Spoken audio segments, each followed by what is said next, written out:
Hello guys, അപ്പം ഇന്നത്തെ പരിപാടി എന്ന് പറയുന്നത് ഒരു ചക്കപ്പുഴുക്ക് ഉണ്ടാക്കുന്ന വീഡിയോ ആണ് കേട്ടോ. ഇവിടുന്ന് അമ്മ ചക്ക വലിച്ചിട്ടുണ്ടായിരുന്നു.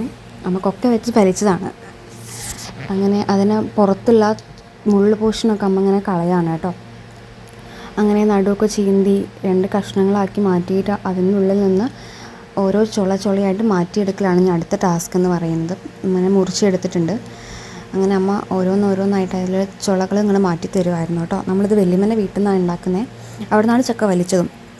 അപ്പോൾ അപ്പുറത്തുനിന്ന് വല്യമ്മയും ഇതുപോലെ തന്നെ നന്നാക്കുന്നുണ്ട്. വല്യമ്മത് അമ്മ ഇങ്ങനെ ചുള എടുത്തു കൊടുക്കുന്നതിനനുസരിച്ച് വല്യമ്മ അവിടെ നിന്ന് അരിയുന്നുണ്ടായിരുന്നു കേട്ടോ. അങ്ങനെ അമ്മ ഇങ്ങനെ ചുളയെടുത്ത് മാറ്റി തരുന്നുണ്ട്. അപ്പം ആ ടൈമിൽ ഞാനിവിടെ അരിയുന്നുണ്ട്. ഒരു പോർഷൻ ഞാനൊരു ഭാഗത്ത് നിന്ന് അരിയുന്നുണ്ടായിരുന്നു. വല്യമ്മ അപ്പുറത്തുനിന്ന് അരിയുന്നുണ്ട് കേട്ടോ. അങ്ങനെ അത്യാവശ്യം വലിയ ചക്ക തന്നെയായിരുന്നു. ഇതെല്ലാം നമ്മൾ വേറൊരു ചെറിയൊരു ചക്കയും കൂടി വലിച്ചിട്ടുണ്ടായിരുന്നു. തികയില്ല എന്ന് വിചാരിച്ചിട്ടാണ്. അങ്ങനെ ഞാനും ഒരു ഭാഗം കംപ്ലീറ്റ് ഞാനിവിടെ അരിഞ്ഞ് കഴിഞ്ഞിട്ടുണ്ട്. വല്യമ്മയും അതുപോലെ തന്നെ അരിഞ്ഞ് സെറ്റാക്കി വെച്ചിട്ടുണ്ട് കേട്ടോ. അതിലെ ചക്കക്കുരും കാര്യങ്ങളൊക്കെ നമ്മൾ എടുത്തിട്ടുണ്ടായിരുന്നു. ഇനി നമ്മളിത് അടുപ്പത്തോട്ട് വെക്കാനായിട്ട് പോവാണ്. ആവശ്യത്തിന് അതിൽ ഉപ്പിട്ട് കൊടുത്തു. കുറച്ച് മഞ്ഞൾപ്പൊടി, ഏകദേശം 1/2 ടീസ്പൂണേ മഞ്ഞൾപ്പൊടി ഇട്ട് കൊടുക്കുന്നുള്ളൂ. പിന്നെ വളരെ കുറച്ച് മുളക് പൊടി, ജസ്റ്റ് ഒരു കളറിന് വേണ്ടി മാത്രമാണ്. നമ്മൾ നല്ല രീതിയിൽ ചീരാമുളക് ചേർക്കുന്നുണ്ട്. പിന്നെ ആവശ്യത്തിന് വെള്ളം ഒഴിച്ചിട്ട് നമ്മൾ അടുപ്പത്തോട്ട് വെച്ചു കേട്ടോ. അടുപ്പത്തോട്ട് വെച്ച് കൊടുത്തിട്ടുണ്ട്.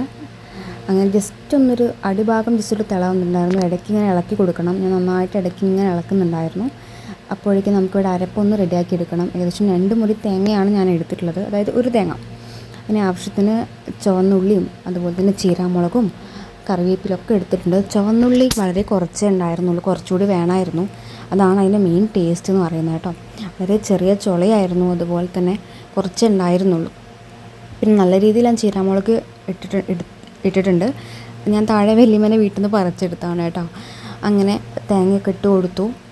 ഇനി നമുക്ക് ഇത് ജസ്റ്റ് ഒന്ന് ക്രഷ് ചെയ്യാനേ പാടുള്ളൂ, ഓവർ അരയാനായിട്ട് പാടില്ല. അപ്പോഴേക്കും നമ്മുടെ ചക്ക ഏകദേശം ഇവിടെ വെന്ത് വരുന്നുണ്ടായിരുന്നു. ഞാൻ നന്നായിട്ട് ഇടയ്ക്ക് ഇങ്ങനെ ഇളക്കി കൊടുക്കുന്നുണ്ടായിരുന്നു കേട്ടോ. ആ ചക്കയുടെ കുരു ഇടയ്ക്ക് ഇങ്ങനെ പിടുത്തം വരുന്നുണ്ടായിരുന്നു. നല്ല പൊടിയുള്ള കുരു ആയതുകൊണ്ട് തന്നെ നന്നായിട്ട് പിടുത്തം വരുന്നുണ്ടായിരുന്നു. നന്നായിട്ട് ഇളക്കി കൊടുത്തപ്പോഴേക്കും നമ്മുടെ ചക്ക ഇവിടെ റെഡി ആയിട്ടുണ്ട്. ഇനി അതോടെ നമ്മൾ അരപ്പ് ചേർക്കുവാണ്. അങ്ങനെ അരപ്പ് ചേർത്ത് നന്നായിട്ട് ഇതുപോലെ ഒന്ന് യോജിപ്പിച്ചെടുക്കണം. നമുക്ക് നന്നായിട്ട് മിക്സ് ചെയ്ത് കൊടുക്കുക കേട്ടോ. ഇതുപോലെ നന്നായിട്ട് അതെല്ലാം അതിൻ്റെ തേങ്ങയും എല്ലാം ഈ ചക്കയിലൊന്ന് യോജിച്ച് വരണം. നമ്മൾ കുക്കറിൽ വെക്കുന്ന പോലെ നന്നായിട്ട് നമുക്ക് ഉടഞ്ഞ് കിട്ടിയിട്ടുണ്ടായിരുന്നു കേട്ടോ. അപ്പം നമ്മുടെ ചക്ക ഇവിടെ റെഡി ആയിട്ടുണ്ട്. നമ്മളൊരു സെർവ് ചെയ്തൊരു കോപ്പയിലോട്ട് മാറ്റിയിട്ടുണ്ട്. നല്ല ടേസ്റ്റി പെട്ടെന്ന് നമുക്ക് ഉണ്ടാക്കാൻ പറ്റുകയാണ് ചക്കപ്പുഴുക്ക്. അപ്പോൾ എല്ലാവരും ഒന്ന് ട്രൈ ചെയ്തു. Okay, thank you.